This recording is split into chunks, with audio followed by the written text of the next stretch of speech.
أشهد أن لا إله إلا الله.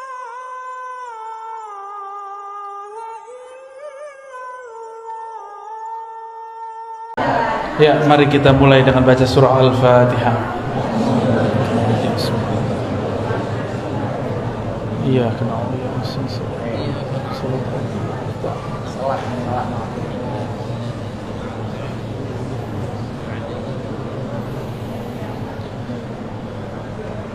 Di dalam hadis Nabi SAW disebutkan bahwa Abdullah bin Amr bertanya, "Ma ghanimatu az-zikr atau majalis az-zikr ya Rasulullah?" Apa ghanimah? Ghanimah itu benefit, keuntungan ketika orang berzikir. Wahai Rasulullah sallallahu alaihi wasallam. Lalu Nabi sallallahu alaihi wasallam mengatakan, al-jannah, al-jannah, surga, surga. Oleh karena itu orang-orang ahli zikir disebut orang-orang yang sedang bertani di kebun-kebun surga. Hadis yang sudah masyhur, para asatidz sudah sangat paham. Nabi mengatakan, "Idza marartum bi riyadil jannah farta'u." Hadis Imam Tirmizi, hadis yang sahih. Jika kalian melewati kebun-kebun surga, bukan satu, kebun-kebun, riyad jamak dari raudhah, kebun-kebun surga, farta'u, maka petiklah. Farta'u juga berarti maka cicipilah. Farta'u juga berarti maka jagalah. Jadi kalau kita mampir di suatu majelis zikir, cicipi, jangan cuma nonton, ikut baca apa yang dibaca, ikut katakan apa yang dilafazkan, maka kita sedang mencicipi buah-buah surga. Seandainya Allah bukakan mukasyafah, maka orang-orang itu akan memandang ahli zikir dan siapapun bersamanya sedang menanam pohon-pohon surga, sedang mencicipi buah-buah surga. Dalam hadis yang sahih disebutkan, subhanallah bihamdi, subhanallahil azim, itu adalah gharsun atau syajarun min syajaratil jannah, adalah pepohonan-pepohonan surga. Maka tadi pagi siapa yang berzikir subhanallah bihamdi, subhanallahil azim, dia sudah menanam. Jika satu kali dia baca, dia menanam 10 pohon. Jika dia membaca 100, dia membaca 100, seakan-akan dia menanam 1000 pohon. Kalau kita punya kebun sawit 1000 pohon, itu berapa hektar itu? Jika itu pagi sore pagi sore pagi sore, kali 30 hari, kali 60. Kalau kita mau kali-kali sampai capek-capek sendiri, ya. Maka orang-orang ahli zikir ini qalbuhu athari ghani, qalbunya kaya. Kalau orang kaya mau apa aja bisa nggak? Maka ahli zikir itu mau apa aja dia tinggal terbersit di kalbunya, Allah kirim. Maka hati-hati yang antum yang banyak zikir, jangan mikir aneh-aneh, ya, nanti ibu-ibu marah. Allah itu pecemburu. Innallaha ghayur. Allah itu pecemburu. Kalimat cemburu menunjukkan cinta. Maka bab zikir ini babul mahabbah, bab cinta, mencintai. Seseorang akan menikmati zikir jika dia cinta kepada yang dizikirkan. Bapak Ibu karena cinta datang jauh-jauh hari, datang dari jauh-jauh tempat untuk bertemu orang yang dicinta. Kenapa terasa kemudian ringan? Karena kita cinta. Nanti di surga perjalanan jauh, ada satu pohon baru bisa ditembus dengan 100 tahun perjalanan. Ya, tapi hanya bisa ditembus oleh ahli zikir sesaat. Oleh ahli surga biasa 100 tahun dia berjalan, dia tidak bisa melewati satu pohon itu. Itulah pohon yang disebut tuba. Tuba liman ra'ani wa amana bi. Tuba dapat keagungan, kelembutan, keharuman, naungan pohon-pohon surgawi. Bayang-bayang pohon ini sudah terasa sampai ke dunia. Siapa yang menghidupkan majelis zikir, maka di rumahnya, di jalannya, di masjidnya, di halaqahnya, di suraunya, itu akan ada bayang-bayang pohon tuba. Ya, itu sebabnya banyak orang ingin mendatangi pohon itu, karena itu adalah puncak dari taman-taman surga. Maka tiada tempat orang berzikir di situ kecuali orang datang ingin berlatih di sana. Tapi inti dari tempat surga itu, tempat surgawi, bukanlah fisik, bukanlah masjid dengan bangunan yang megah, tapi ada sosok yang kolbunya senantiasa menyebut nama Allah. Jadi sebenarnya taman surga itu ada di kolbu seorang mukmin. Qalbul mu'min baitullah. Begitu kata ulama. Qalbu mu'min adalah rumah tempat mengingat Allah Subhanahu wa ta'ala. Gimana? Qalbunya sudah jadi rumah Allah belum? Rumah fulus ya? Kalau masih jadi rumah fulus, lelah. Hatta ustadz dia lelah. Maka jadikan rumah Allah itu yang pertama qalbu. Fisik ini tergantung qalbu. Dulu saya belajar zikir di surau, masih surau kayu. Kayu pun bukan kayu mahal. Kayu bekas-bekas, nggak kepake di luar, kita tambal untuk surau kita. Tapi di situ banyak orang yang bisa berzikir, dan tempat itu dirindui. Kenapa tempat itu dirindui? Karena tempat itu punya kenangan kami diajari oleh ahli zikir.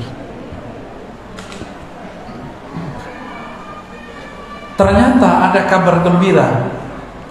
Setiap kali kita mencari majelis-majelis zikir, ternyata itu adalah sifat-sifat malaikat yang ada dalam diri. Dalam hadis Imam Bukhari, Muslim, Abu Dawud, Tirmizi dengan riwayat yang beragam, kita ambil satu redaksi. Nabi SAW mengatakan, Inna lillahi malaikatan tawafun. Di riwayat kedua, Inna lillahi malaikatan sayyaratan fudula. Allah mempunyai malaikat-malaikat yang berkeliling. Fudula. Mereka berbeda dengan malaikat raqib dan atid. Mereka tambahan malaikat yang di luar raqib dan atid. Yaltamisuna majalis dzikr. Mereka hanya mencari majelis-majelis zikrullah. Salah satu majelis zikrullah adalah majelis ta'lim, yang majelisnya membuat kalbu teringat kepada Allah Subhanahu wa ta'ala.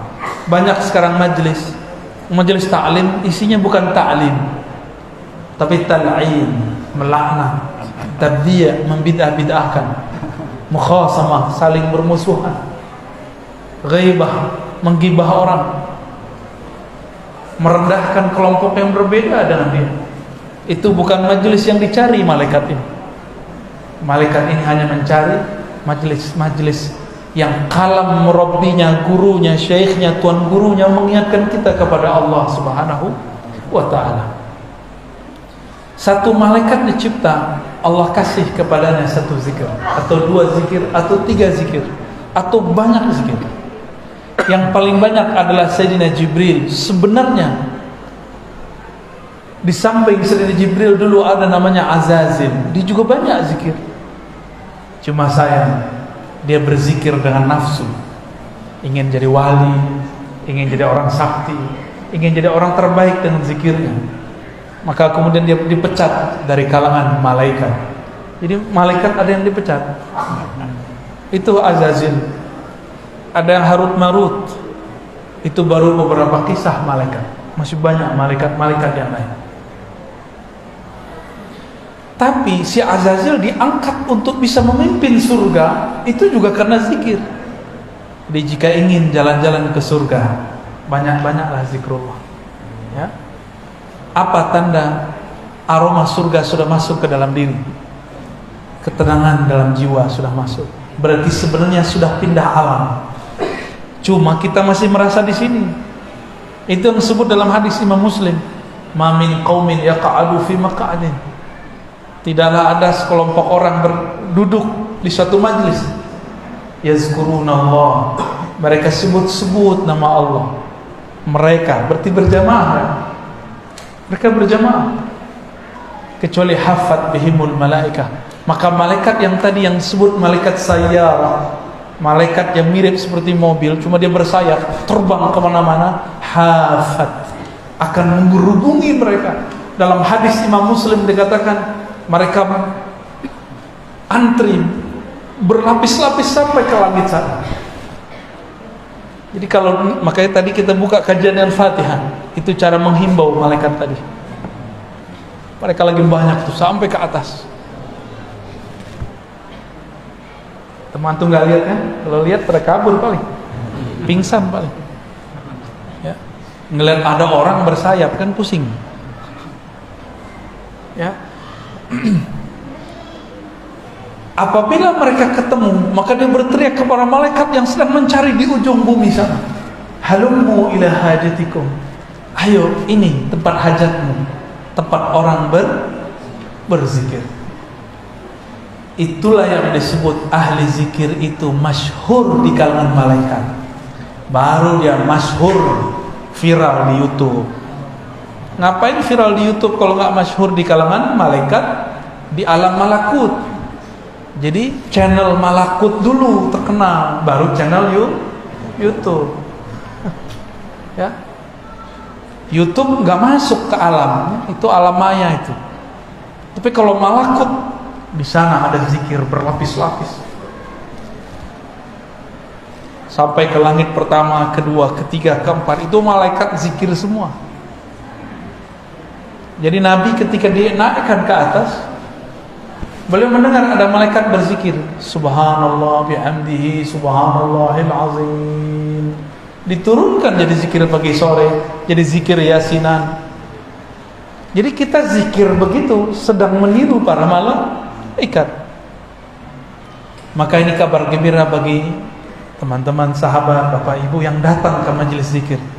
Berarti nur malaikat dalam diri kita sudah hidup dan sudah aktif. Bedanya kita tidak bersayap, mereka bersayap. Kita masih butuh makan, mereka enggak butuh makan. Ini hari aktif, jam kerja, kita meninggalkan kerjaan untuk mencari makan karena ingin memberi makan kepada qalbu dan ruh. Maka Allah bertanya kepada malaikat ketika dia naik, padahal Allah lebih tahu apa yang terjadi sebenarnya. Wahai malaikatku, sedang apa hamba-hambaku engkau tinggalkan? Apa jawaban mereka? Yukabbirunak, mereka sedang memuji engkau. Yumajjidunak, sedang membesar-besarkan engkau. Yuhallilunak, sedang mentahlilkan engkau. Itulah dalil tahlilan.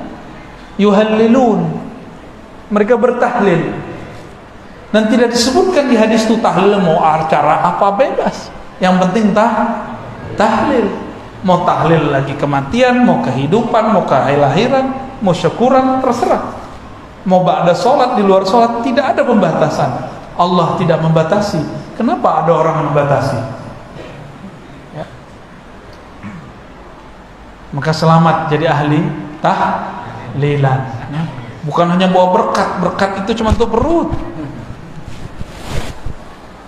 Nama kita disebut-sebut di sana. Apa kata malaikat? Si fulan, walaupun dia ngantuk-ngantuk, dia zikir ya Rabb. Si fulan, dia tinggalkan kerjaannya Allah untuk menghadiri majlis ya Allah. Si fulan, istrinya ngambek ya Allah karena suaminya suka majlis ya Allah. Si fulan, itu diadukan semua ke Allah. Disitulah Allah ridho kepada hambanya. Ya, selamat antum berpolemik di rumah. Kalau sudah jadi ahli zikir, sudah suka majelis zikir, harus lebih sayang kepada pasangan. Gak boleh galak kalau pulang.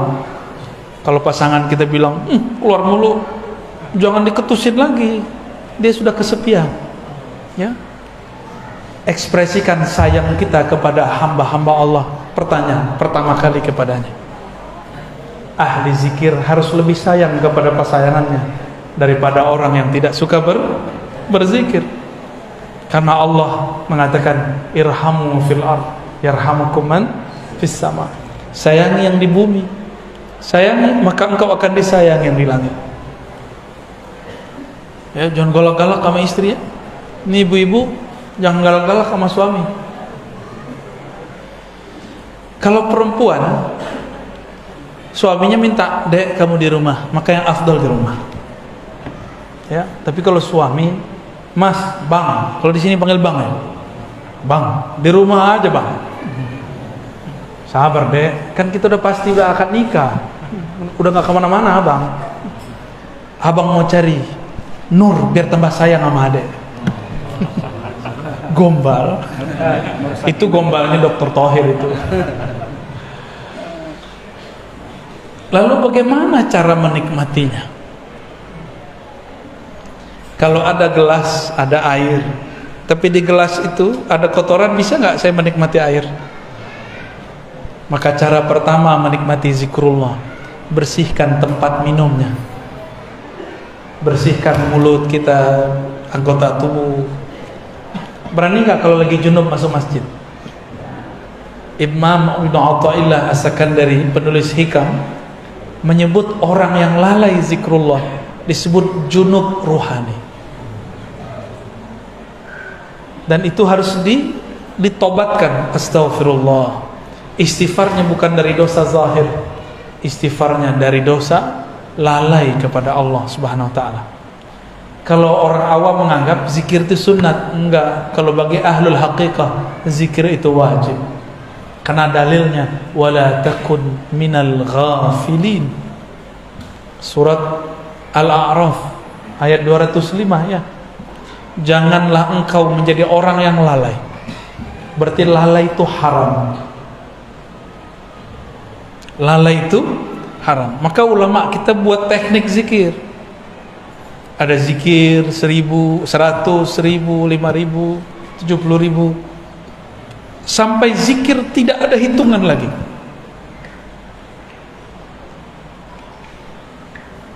Jadi pertama bersihkan dulu gelasnya, ya.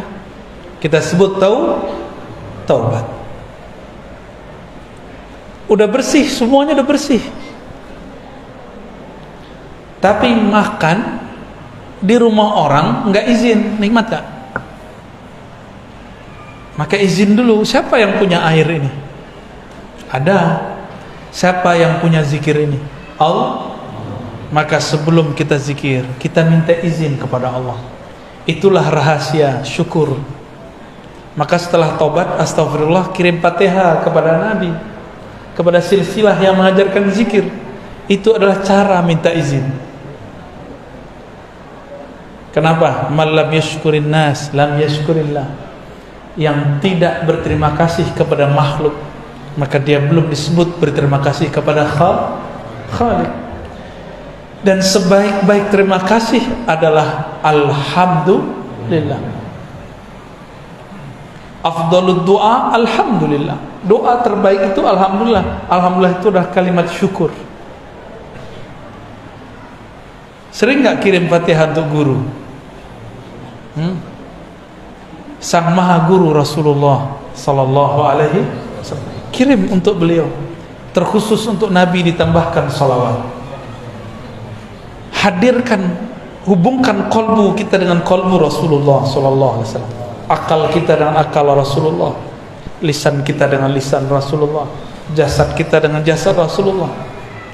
Hubungkan semua ini, disebut rabitah, ikatan Rabitatul Muhammadiyah. Ini yang disebut kul in kuntum tuhibbunallah fattabi'uni. Jika engkau cinta kepada Allah, ikut aku. Maka tubuh kita amalnya ikut amal Nabi, akal kita ikut cara fikir Nabi, qalbu kita ikut zikirnya Nabi sallallahu alaihi. Karena kita tidak semasa dengan Rasulullah, maka Nabi mengatakan, tuba liman ra'ani wa amana bi, summa tuba liman ra'a man ra'a sampai 7 kali, 7 marrat. Beruntung yang melihat aku, percaya kepadaku. Beruntung yang melihat orang yang melihat aku, yang melihat. Jika diteruskan, ini sudah generasi ke 20 sekian atau 30 sekian. Beruntung orang yang memandang gurunya, gurunya memandang gurunya, gurunya memandang gurunya, gurunya memandang Rasulullah sallallahu alaihi wasallam. Syukur-syukur gurunya bermimpi ketemu Rasulullah. Syukur-syukur gurunya diizinkan memandang Rasulullah dalam keadaan yaqظah, dalam keadaan jaga. Maka antum pandang dia. Sungguh tuba, beruntunglah orang itu. Itulah rabithah hakiki. Ditanya Rasulullah sallallahu alaihi wasallam, "Man auliyaullah?" Siapakah kekasih Allah? Beliau menjawab, "Man idza ru'u dzukirullah." Orang yang jika engkau pandang membuat engkau mengingat Allah. Itulah dalil rabithah terkuat. Hadis Ibnu Majah, hadis Ahmad, hadis Abu Nuaim, Tabarani, Hakim, dan hadisnya sahih. Kita pandang dia, kita ingat-ingat dia, membuat kita ingat kepada Allah Subhanahu wa ta'ala. Jika punya guru begitu, pastikan guru itu seorang wali Allah, ya, seorang wali Allah. Jadi wali Allah itu bukan orang yang pakai pakaian seperti saya ini. Pakai begini bisa siapa saja. Tapi kalau kita kenang dia, kalam-kalamnya, sikapnya, ahwal-ahwalnya, akan membuat kita pindah melihat alam menjadi melihat yang menciptakan alam. Apa maksud hadis ini? Kalau berzikir mau nikmat harus punya guru, ya, harus punya guru. Ada yang pernah kursus bahasa Inggris setahun lewat YouTube nggak bisa, ya. Tapi kalau dia belajar kepada guru bahasa Inggris, cukup 40 hari dia langsung bisa ngomong, minimal ngomong I love you, ya, thank you. Pasti ada yang bisa dia serap kalau dia berguru. Maka berzikir itu jangan hanya lewat YouTube. Carilah guru di tempat kita yang ahli zikrullah, ya. Sudah berapa tuh? Pertama taubat, kedua izin dengan cara bersyukur, terima, kita berterima kasih, kirim. Yang ketiga tadi sholawat. Yang keempat itu meluruskan niat. Niat itu tergantung kenal kepada yang dizikirkan. Jika kenal kepada Allah dengan sebenar-benar ma'rifat, kita akan zikir karena dia layak dizikirkan. Tapi kebanyakan orang awam kenal Allah itu tempat ngadu, boleh. Allah ini tempat menunaikan semua hajat, boleh. Tapi itu awam. Orang awam itu kalau dia zikir cuma karena ada hajat. Nggak ada hajat dia nggak zikir. Padahal kita setiap saat berhajat kepada Allah Subhanahu wa ta'ala. Kalau lagi hidup susah, dompet lagi tipis, itu kenceng baca sholawatnya, ya, kenceng tahajudnya, bahkan sholat duhanya kenceng. Padahal tidak ada hadis mengenai sholat duha melancarkan rezeki. Yang ada cuma orang yang sholat 4 rakaat di awal pagi, di awal hari, Allah cukupkan hidupnya sampai sore hari. Ulama kita beda pendapat, nih sholat apa ini? Sholat syuruk apa sholat duha? Ya, benar Ustaz, ya? Man shalla arba'an, ya, yang sholat 4 rakaat di awal hari, ya, kafahullah, Allah cukupkan hajatnya sampai sore hari. Hajat kita kepada Allah hajat apa? Hajat zahir atau hajat batin? Lebih banyak hajat yang mana? Jangan-jangan zahir. Maka datang ke Ustaz Thohir. Ustaz Thohir, doain ya bisa beli mobil. Jadi ke Ustaz itu minta doa beli mobil. Benar ya? Datang ke Kiai, Pak Kiai doain anak saya sakit. Semuanya fisik. Pak Kiai doain saya lagi banyak utang, semoga bisa bayar hutang. Jadi Kiai ini karena dia simbol-simbol Allah di muka bumi, maka jadi tempat mengadu orang-orang untuk usulan fulus. Kadang-kadang minta jodoh. Ustaz Thohir diminta, Ustaz nikahi aneh Ustaz.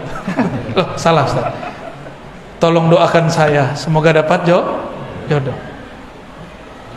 Kenapa minta ke Ustaz? Karena Ustaz ini dipercaya dekat kepada Allah. Padahal Ustaz nggak ngerasa dekat juga. Ustaznya ada Ustaz lagi di belakang dia. Sekarang coba kalau datang ke guru nggak nanya begitu. Nanyanya gimana? Ustaz, tolong bimbing saya supaya sholat khusyuk. Ustaz dia bingung, sholat gua juga belum khusyuk. Ustaz, bimbing saya untuk menjadi ahlullah. Gitu kalau datang ke Ustaz. Berarti niatnya sudah sahih. Itulah yang disebut ilahi anta maqsudi wa ridhaka matlubi. Ya Allah, hanya Engkau tujuanku. Berarti tujuan zikir bukan pengen sakti, bukan pengen dapat duit banyak, bukan juga pengen cari ketenangan, bukan pengen cari khusyuk, enggak.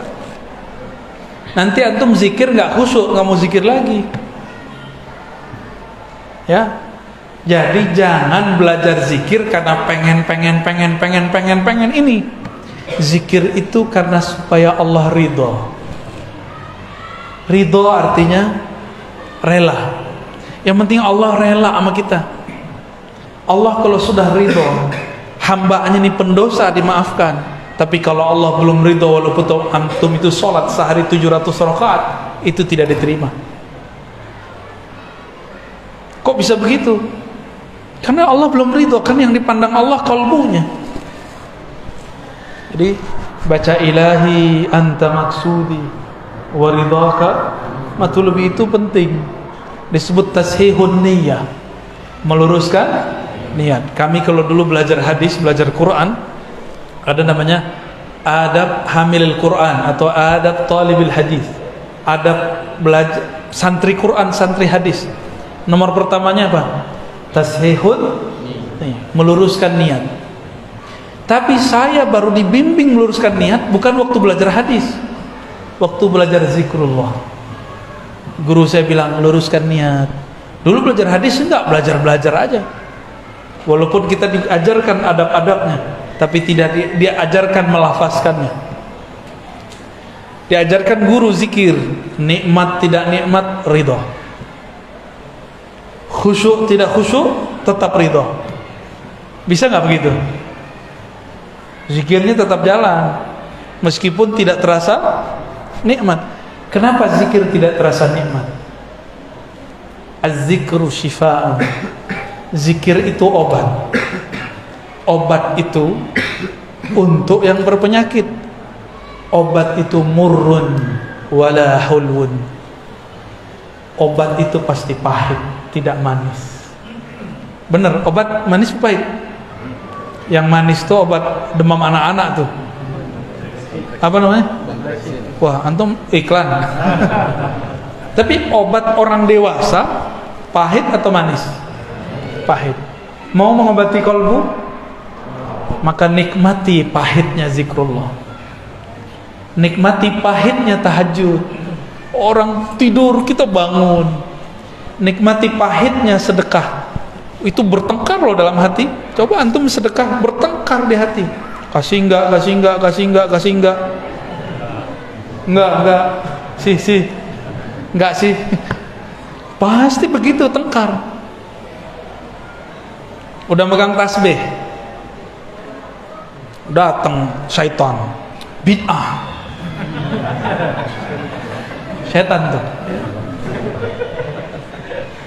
Ada yang merasa ya? Udah jalan tasbihnya, subhanallah, subhanallah. Tahu-tahu handphone bunyi, terganggu lagi. Maka tips menikmati zikir, apa kata Allah kepada Sayyidina Musa? Ikhla'na alaik, tinggalkan sendalmu, aksesorismu. Jadi kalau mau zikir, matikan handphone, ya, matikan handphone. Kita punya smartphone yang canggih. Nih, kalau lagi zikir, dia di off-kan dulu sebentar, ya, di off-kan ini. Gimana cara meng-off-kan ini? Pakai syahadat, asyhadu alla ilaha illallah. Ajak, wahai akal pikiranku, bersaksilah tak ada yang berhak disembah kecuali Allah, Nabi Muhammad Rasulullah sallallahu alaihi wasallam. Syahadatkan akal kita, syahadatkan kalbu kita, baru zikir. Nah, ini paling kunci. Setelah tadi meluruskan niat, kembali ke depan. Syahadatkan diri kita sebelum mau zikir, mau sholat, mau sedekah, mau apa aja, syahadatkan dulu. Siapa tahu ketika kita selesai sholat, terus kita keluar, terus kita mau sholat lagi, pernah terjebak kepada kekufuran, kufur yang tidak terlihat. Maka kita syahadatkan dulu pikiran ini, qalbu ini, tubuh ini, baru kita masuk lagi ke alam zikrullah. Ya, jadi sudah berapa? 5 ya. Bisa diulang. 1, tobat. 2, syukur. Pertama, syukur kepada makhluk, kirim Kenapa Al-Fatihah? Karena Al-Fatihah itu ada alhamdulillah di dalamnya. Alhamdulillah adalah afdhalud doa, afdhalus syukur. Syukur tertinggi, doa terhebat. Terus sholawat. Kenapa sholawat? Yang membuat kita bisa zikir sekarang Nabi bukan? Kalau Nabi nggak ajarkan, bisa nggak kita? Jadi sombong sekali kalau ada orang zikir tidak bersolawat. Inilah perbedaan antara Jibril dengan Azazil. Itulah beda antara Nabi Muhammad dan iblis. Itulah beda antara mukmin dengan kafir. Dia bersolawat, ya, banyak-banyak solawat. Kalau bukan karena solawat, zikir kita nggak diangkat. Solat kita yang nggak khusyuk itu nggak akan diterima. Ada yang khusyuk solat zuhur tadi? Khusyuk apa kusut? Kusut. Jujur aja lah. Itu solat antum masih diangkat karena ada selawat di belakangnya. Jangan debat lagi pakai sedina nggak pakai sedina. Gagal fokus namanya. Ya, selawat aja. Ini mau selawat, debat dulu dalam badan. Pakai sedina nggak ya? Orang lagi sholat masih debat. Kita udah ada di hadapan musuh nih. Mau pakai jurus apa nih? Gak ada. Kalau sudah mau pergi perang, sholat itu berperang dengan syaitan, dengan diri sendiri. Jangan pakai teori macam-macam, langsung. Inilah yang dikatakan oleh Imam Abu Ali Ad-Daqqaq, zikrullah silahul muridi. Zikir kepada Allah adalah senjata para murid. Udah punya senjata belum? Udah pernah dikasih sama guru dulu, dikasih ijazah, ditalkin, diasah nggak? Udah diasah, udah dilatihkan belum? Pertama dihunjam dulu ke jantung kita, ya, diarahkan juga ke bagian-bagian yang lain. Itu latihan sebenarnya. Latihan mengelola jurus-jurus zikrullah, langkah-langkah zikrullah di dalam diri, supaya denyut jantung dia juga berdenyut, nafas naik dia juga dihirup, nafas keluar dia juga ikut keluar. Baru bener nanti ketemu Dajjal aman. Ini ketemu mau latihan sama Dajjal, latihan panahan nih nggak cukup. Itu panahnya patah duluan sebelum nyampe. Sekarang kalau mau latihan panahan, latihan aja. Jangan niat mau perang sama Dajjal, nggak cukup. Mau perang sama Dajjal, latihannya latihan ma'rifatullah, latihan mengenal Allah Subhanahu wa taala. Maka main panahnya juga harus dengan zikrullah. Coba nih yang suka main panahan, kena hampir ke tengah, ada perasaan girang, pasti itu karena manahnya nggak nyebut nama Allah. Ada thariqat memanah. Ya, main manah-manah aja antum ya. Berkuda juga ada. Itu benar, nanti di akhir zaman perang itu perang fisik. Semuanya fisik. Tapi bukan di fisik itu intinya. Intinya ada di dalam non fisik, rohani kita kepada Allah Subhanahu wa taala. Terakhir Nabi sallallahu alaihi wasallam pernah mengatakan kepada Muaz, wahai Muaz, tiadalah mamin amalin anja, tidaklah ada amalan yang lebih mudah untuk membebaskan seseorang min azabil qabr, daripada azab kubur. Yang lebih hebat amalan itu daripada zikrullah. Hadis riwayat Imam Tirmizi dan Ahmad. Azab kubur itu azabnya agak beda. Dia semi-semi azab neraka. Jadi lebih kepada azab nafsiyah. Ada juga jasadiahnya. Ada yang pernah ini enggak? Ustaz Thohir pernah ditahan di imigrasi enggak? Waktu keluar negeri? Belum ya? Mau coba enggak? Karena baru sekali Bu ya. Oh gitu. Kawan saya waktu masuk ke Israel ditahan. Itu ustadz, wajahnya langsung berubah. Untung nggak buang air kecil berdiri. Itu ustadz aja hilang saktinya lagi diperiksa. Sama, ini mau ustadz, mau kiai, mau tuan guru, mau mursyid, masuk ke alam kubur gemeteran juga ketemu munkar dan nakir. Maka Nabi mengatakan, kalau orang ini kenal Allah, pertanyaan munkar nakir apa? Man rabbuka, siapa Rabbmu? Enggak ditanya, ente mursyid. Enggak ditanya, ente khalifah thariqat. Enggak ditanya, thariqat ente 10 ya. Enggak ditanya. Enggak laku di sana. Ente hafiz 31 juz ya. Juz ke-31-nya juz Al-Pokat. Ada juz duren kalau di sini ya. Enggak ditanya. Yang ditanya siapa? Man rabbuka. Tuhan kamu siapa? Rabb itu artinya Tuhan. Kamu bertuan kepada siapa hidupmu? Kamu menghambakan dirimu kepada siapa? Kamu hafal Quran untuk siapa? Kamu zikir untuk siapa? Kamu ngaji untuk siapa? Kamu kerja untuk siapa? Ini coba nih, berangkat pagi jam 6, pulang jam 6. Berarti udah 12 jam kita untuk selain Allah. Maka kerjanya harus diniatkan sebagai ngabdi kepada Allah. Kalau enggak, ketika kita jawab Robbi, bingung apa mau jawab. Kerjaanku. Jangan-jangan tuan kita handphone. Antum ini kan gak bisa lepas dari handphone. Bener? Jujur aja lah ya. Lebih bid'ah smartphone yang dari Cina tuh atau tasbih? Dari Cina juga. Lebih bid'ah mana? Kata kawan, ya sih pegang handphone, ngajar pakai handphone, bahkan pakai tablet. Terus bilang, tasbih itu menyerupai Yahudi. Saya cari-cari Yahudi selama di Yerusalem pakai tasbih gak ketemu. Mulai dari tentaranya, orang-orangnya, petaninya, orangnya riwi-riwi, rahib-rahibnya, nggak ada pakai tasbih. Yang ada pakai kupluk. Dan jenggotnya lebih panjang daripada jenggot bapak.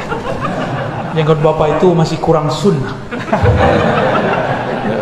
Apalagi jenggot aneh. Masya Allah. Nggak ketemu. Jadi mereka ini kan nggak senang langsung Yahudi. Malah ada yang bilang, tasbih itu punya Saulin. Ya salam, ini ketahuan nih suka nonton kungfu nih. Kayaknya itu lebih bid'ah daripada main tasbih. nggak belajar usul fikih dengan benar, bahwa ada yang disebut al-maqsud, ada yang disebut dengan wasail, wasilah. Tujuan orang megang tasbih, tujuan orang megang handphone apa? Lebih mulia mana? Tasbih. Rasulullah nggak pernah pakai tasbih. Oh, kita bisa papas ini kalimat. Rasulullah baca Quran pakai mushaf nggak? Mushaf alat tasbih sama. Orang Yahudi baca kitab mereka pakai mushaf, lembaran nggak? Pakai. Lu mirip dong. Disebut ahlul kitab kan mereka? Ahlul kitab. Antumnya ahlul kitab semua nih berarti. Jadi mikir-mikir kalau mau bilang serupa. Ternyata ijazah sanad tasbih bersumber dari Sayyidina Al-Hasan Al-Basri, murid Sayyidina Ali, lahir di masa Sayyidina Umar. Al-Hasan lahir di Hijaz, di Madinah, tapi besarnya di Basrah. Berguru kepada Sayyidina Ali. Nah, syaitan nggak mau diam, maka dia bisikkan ulama-ulama yang di dalam hatinya tidak ada takut kepada Allah. Kamu cari alasan bahwa Hasan Al-Basri tidak pernah berguru kepada Ali. Maka ada pembahasan mereka, inqita'ul Hasan Al-Basri wa Ali, keterputusan Hasan Basri dan Ali. Tapi dibantah oleh ahli hadis Imam Ibnu Hajar Al-Asqalani bahwa Al-Hasan Al-Basri benar-benar berguru lama kepada Sayyidina Ali karramallahu wajhah. Jadi pakai tasbih dari siapa? Al-Hasan dan kami meriwayatkannya dari guru kami, dari gurunya terus sampai kepada Sayyidina Al-Hasan Basri, bersambung kepada zaman Imam Tabi'in yang digelar dengan Sayyiduz Zahidin, sayyidnya orang-orang zuhud. Itulah gelar Imam Hasan Al-Basri. Ya. Itu tasbih itu ada sanadnya kita. Serban aja kita ada sanadnya, cuma saya belum pakai. Ya, bentar lagi lah ya. Jadi sekarang kita skip dulu ijazahnya. Simpen dulu. Megang jenggot aja ada ijazahnya. Jadi yang punya jenggot nih, panjangin dikit, Pak. Ya. Nanti kalau kita ke Medan lagi kita ada ijazah jenggot, megang jenggot. Ada ijazahnya. Maka beliau tuh yang paling sunnah di situ tuh ya. Mana jenggot antum? Hah? Kita berjenggot bukan pengen disebut salaf. Kita berjenggot karena Nabi kita berjenggot. Tapi kalau antum nggak mau berjenggot nggak apa-apa. Cukup katakan beberapa guruku tidak berjenggot. Boleh ngomong gitu, ya. Bukan berarti melanggar sunnah Nabi Sallallahu Alaihi Wasallam. Inilah lebih kurang pengantar tentang bagaimana cara menikmati zikrullah. Jangan fokus kepada yang zahirnya, mulailah masuk kepada yang batinnya. Nah, semua itu nanti disebut dengan kaifiat zikir. Coba tanya semua mursyid, semua guru. Yang saya jelaskan itu nanti ada pada mereka. Cuma beberapa mursyid kadang tidak bisa menjelaskan. Ini itu kaifiat, mana dalilnya? Ya, mereka cuma tahu dalil merasakan zauq. Cobain, rasain, itu dalilnya. Ya, itu dalil mereka. Sebenarnya dalil itu lebih kuat. Sayangnya orang awam kadang-kadang tidak paham. Ya, barangkali itu dari kami. Silakan kalau ada yang mau dikonfirmasi, ditanya, ya, tafadhal.